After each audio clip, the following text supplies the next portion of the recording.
Praise the Lord. ജീവജലത്തിന്റെ പുതിയൊരു എപ്പിസോഡിലേക്ക് എല്ലാ സഹോദരീ സഹോദരങ്ങൾക്കും വേഗം വരുന്നവനായ യേശുക്രിസ്തുവിന്റെ അതിപരിശുദ്ധ നാമത്തിൽ സ്നേഹ വന്ദനം. ഇന്ന് 2024 ജൂൺ മാസം 10-ാം തീയതി തിങ്കളാഴ്ച. സ്വർഗത്തിലെ ദൈവത്തിന്റെ വലിയ കൃപയാൽ ഈ മാസത്തിന്റെ മറ്റൊരു പ്രവർത്തന ആഴ്ചവട്ടത്തിലേക്ക് തമ്പുരാൻ നമ്മെ പ്രവേശിപ്പിച്ചിരിക്കുന്നു. നാം ഏവരും ആയിരിക്കുന്ന ഇടങ്ങളിൽ ദൈവം നമുക്ക് നൽകിയിരിക്കുന്ന ഉപജീവനമാർഗം, പഠനം, യാത്രകൾ, കുടുംബകാര്യങ്ങൾ ഇവയെല്ലാം വിശ്വസ്തയോടും കൃത്യനിഷ്ഠയോടും കൂടെ ചെയ്യുവാൻ ആയുസ്സും ആരോഗ്യവും ബലവും നൽകി ഏവരെയും പരിപാലിക്കട്ടെ എന്നുള്ള പ്രാർത്ഥനയോടെ ഇന്നത്തെ വാഗ്ദത്ത വചനത്തിലേക്ക് പ്രവേശിക്കാം. ഇന്ന് ജീവജലത്തിൽ കൂടി പ്രോമിസ് വേഴ്സായി നമുക്ക് ലഭിച്ചിരിക്കുന്നത് ഹോശേയ പ്രവാചകന്റെ പുസ്തകം 2-ാം അധ്യായം 14-ാം വാക്യം.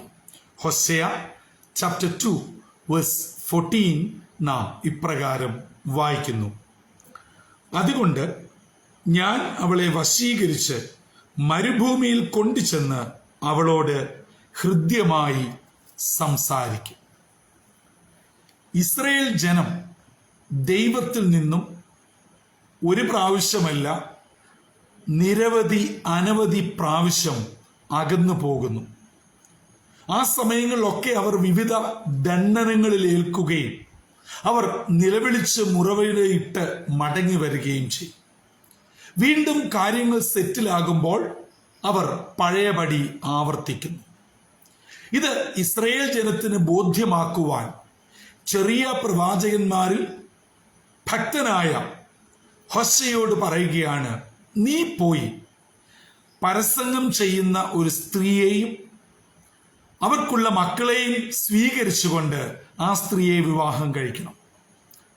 അങ്ങനെ വിവാഹം കഴിക്കുന്നു, തലമുറയുണ്ടാവുന്നു. വീണ്ടും ആ സ്ത്രീ തൻ്റെ പഴയ തൊഴിലിലേക്ക് മടങ്ങുന്നു. വീണ്ടും ആ സ്ത്രീയെ സ്വീകരിക്കുന്നു. ഇത് ഇസ്രായേൽ ജനത്തിന്റെ ചിത്രമാണ് പ്രവാചകനിൽ കൂടെ ദൈവം കാട്ടിക്കൊടുക്കുന്നത്. അങ്ങനെ 2-ാം അധ്യായത്തിൽ ദൈവം പറയുകയാണ്: ഈ എന്റെ ജനമായ ഇസ്രായേൽ തങ്ങൾ ബാലിന് ധൂപം കാട്ടുകയും എണ്ണ പകരുകയും വീഞ്ഞ് സമർപ്പിക്കുകയും മുന്തിരി ഒക്കെ കൊടുക്കുമ്പോൾ അവർ കരുതിയത് ഇത് അവരുടെ കഴിവുകൊണ്ടും മിടുക്കുകൊണ്ടും വാങ്ങി നേടി എന്നാണ്. അത് ഞാൻ അവർക്ക് കൊടുത്തതാണ് എന്ന് അവർ തിരിച്ചറിയുന്നില്ല. അതുകൊണ്ട് ഞാൻ അവരോടൊന്ന് ചെയ്യും. എന്താണ്? ഞാനിത് മുഴുവനും ഇല്ലാതാക്കും. അവരുടെ സന്തോഷങ്ങളെ മുഴുവനും ഞാൻ നശിപ്പിക്കും. അവരുടെ എണ്ണ, വീഞ്ഞ്, സമ്പത്ത്, സ്വസ്ഥത ഇത് മുഴുവനും ഞാൻ ഇല്ലാതെയാക്കും. അവർ മിസ്രൈമിൽ എങ്ങനെ പോരാട്ടത്തിലും ബന്ധനാവസ്ഥയിലുമായിരുന്നോ അതുപോലെ ഞാൻ അവരെ എത്തിക്കും. അങ്ങനെ അവർ വിഷണ്ണരായി തകർന്ന് തരിപ്പണമാകുമ്പോൾ ഞാൻ അവരെ മരുഭൂമിയിൽ കൊണ്ട് ഹൃദ്യമായി സംസാരിക്കും. എന്നിട്ട് അവർക്ക് വീഞ്ഞും എണ്ണയും ധാന്യവും വേണ്ടതെല്ലാം നൽകുന്ന ദൈവമാണ്. താഴോട്ടുള്ള 15-16 വാക്യങ്ങളിൽ ഇത് വ്യക്തമായി ഹോശേയയിൽ കൂടെ ഇതാ ഇസ്രായേൽ ജനത്തോട് ദൈവം അരുളി ചെയ്യുന്നു. ഈ തിങ്കളാഴ്ച അതിരാവിലെ ഇന്നത്തേക്കുള്ള വാഗ്ദത്ത വചനം കേട്ടുകൊണ്ടിരിക്കുന്ന ദൈവമക്കളെ, ഒരു കാര്യം ഞാനും നിങ്ങളും മറക്കരുത്. നാം ദൈവത്തിൽ നിന്ന് ഏതു വിധത്തിൽ അകന്നു പോകുമ്പോഴും, ദൈവത്തെ മറന്ന് ജീവിക്കുമ്പോഴും, ദൈവത്തെ ആരാധിക്കാതെ പ്രാർത്ഥിക്കാതെ വചനം വായിക്കാതെ ഒക്കെ സ്വന്തം കാര്യങ്ങളിൽ മാത്രം മുഴുകുമ്പോഴും നാം അനുഭവിക്കുന്നത് മുഴുവനും ദൈവത്തിന്റെ ദാനമാണ് എന്ന് നാം മറക്കരുത്. ഓർക്കണം, നമ്മൾ ദൈവത്തെ ആരാധിക്കാതിരിക്കുമ്പോൾ, പ്രാർത്ഥിക്കാതിരിക്കുമ്പോൾ ദൈവം വിശ്വസ്തനാണ്. ദൈവം നമ്മുടെ സ്വർഗീയ പിതാവാകയാൽ അവയൊക്കെ മറന്ന്, അവയൊക്കെ ദൈവം അങ്ങ് ക്ഷമിച്ച് നമുക്ക് നേരത്തെ എങ്ങനായിരുന്നോ അത് മുഴുവനും സ്റ്റിൽ കണ്ടിന്യൂയിങ്, സ്റ്റിൽ പ്രൊവൈഡിങ്. ഇതാണ് ദൈവത്തിന്റെ സ്നേഹം. അതുകൊണ്ട് ഒരു കാര്യം കൂടെ ഓർക്കണം, അത് ദൈവം നിർത്തലാക്കുന്ന വിധത്തിൽ ദൈവത്തെ മറന്ന് ജീവിക്കുവാൻ പാടില്ല.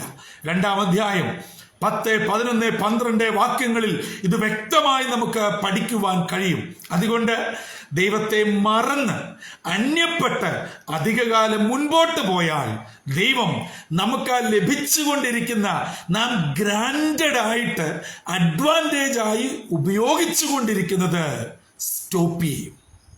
പിന്നീട് വളരെ ബുദ്ധിമുട്ടായിരിക്കും അത് റീസ്റ്റാർട്ട് ചെയ്യുവാൻ. അതുകൊണ്ട് എന്നെ കേൾക്കുന്ന ദൈവമക്കളെ, നമ്മുടെ നന്മയിലും അനുഗ്രഹത്തിലും ഉയർച്ചയിലും സമൃദ്ധിയിലും ദൈവത്തെ മറക്കുവാൻ പാടില്ല.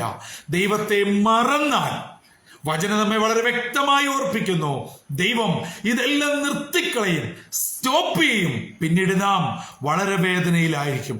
അതുകൊണ്ട് അനുഭവിക്കുന്ന എല്ലാ നന്മകൾക്കും ദാനങ്ങൾക്കും നന്ദിയുള്ളവരായി ദൈവത്തിന്റെ അടുക്കിലേക്ക് അടുത്ത് ചെല്ലാം.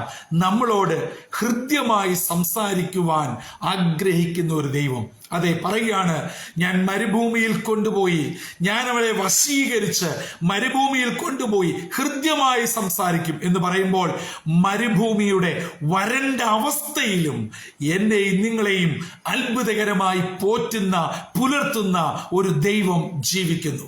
അതെ, ജൂൺ മാസത്തിന്റെ 2ാമത്തെ വർക്കിംഗ് വീക്കിലേക്ക് തമ്പുരാൻ നമ്മെ പ്രവേശിപ്പിച്ചിരിക്കുന്നു. പ്രശ്നങ്ങൾ ഇല്ല എന്നല്ല, ഭാരങ്ങളും രോഗങ്ങളും ദുഃഖങ്ങളും വേദനകളും ഏകാന്തതകളും ജീവിതത്തിന്റെ പ്രശ്നങ്ങൾ, കുഞ്ഞുങ്ങളുടെ പ്രശ്നങ്ങൾ, കുടുംബജീവിതത്തിന്റെ പ്രശ്നങ്ങൾ, സാമ്പത്തിക ബുദ്ധിമുട്ടുകൾ, നിയമക്കുരുക്കുകൾ എന്ന് വേണ്ട മനുഷ്യായുസ്സിലെ പലതും നമ്മെ അലട്ടുന്നുണ്ടാവാം. എന്നാൽ അവയിൽ നിന്നൊക്കെ വിടുതൽ തന്ന് നമ്മെ അനുഗ്രഹിച്ച് നമ്മളെ സമൃദ്ധിയിലേക്ക് നടത്തുവാൻ കഴിവുള്ള ഒരു ദൈവം എന്നോടും നിങ്ങളോടും കൂടെ ഉണ്ട് എന്ന് ഈ പ്രഭാതത്തിൽ അടിയുറച്ച് വിശ്വസിക്കുക, ദൈവത്തിൽ ആശ്രയിക്കുക, പ്രാർത്ഥനയോടെ ഇന്നത്തെ ദിനം ആരംഭിക്കുക. ജീവജനം ശ്രവിച്ചുകൊണ്ടിരിക്കുന്ന എൻ്റെ പ്രിയ മാതാപിതാക്കളെ, സഹോദരി സഹോദരങ്ങളെ, നിങ്ങളുടെ ജീവിതം ദൈവത്താൽ അനുഗ്രഹിക്കപ്പെടട്ടെ. ദൈവകൃപ വ്യാപരിക്കട്ടെ. ഈ ദിനം വിടുതലിന്റെയും സന്തോഷത്തിന്റെയും അനുഗ്രഹത്തിന്റെയും സമ്പൽ സമൃദ്ധിയുടെയും ആയുരാരോഗ്യ സൗഖ്യത്തിന്റെയും ദിനമായി ദൈവകൃപയോടെ ഏവരെയും പരിപാലിക്കട്ടെ. അതിന് ദൈവത്തിന്റെ പരിശുദ്ധാത്മാവ് നമ്മെ ഏവരെയും ഒരുക്കുകയും ചെയ്യുമാറാകട്ടെ. തലകളെ വണക്കാം, പ്രാർത്ഥിക്കാം. കാരുണ്യവാനായ ദൈവമേ, സ്വർഗീയ പിതാവേ, ഒരു പുത്തൻ പ്രവർത്തന ആഴ്ചവട്ടത്തിലേക്ക് അവിടുന്ന് ഞങ്ങളെ പ്രവേശിപ്പിച്ചതിനായി സ്തോത്രം.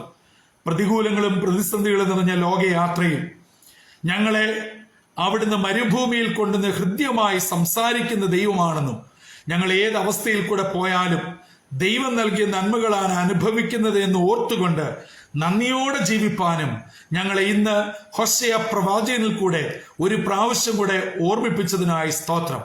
ആകയാൽ ദൈവത്തോട് ചേർന്ന് നിന്ന് ദൈവകൃപ അനുഭവിച്ച് തരുന്ന ആയുസ്സും ആരോഗ്യവും പദവിയും സമ്പത്തും നന്മകളും തലമുറകളും എല്ലാം ദൈവത്തിന്റെ വകയാണെന്ന് ഓർത്ത് നന്ദിയോടെ ജീവിപ്പാൻ ഞങ്ങളെ ഒരുക്കണം.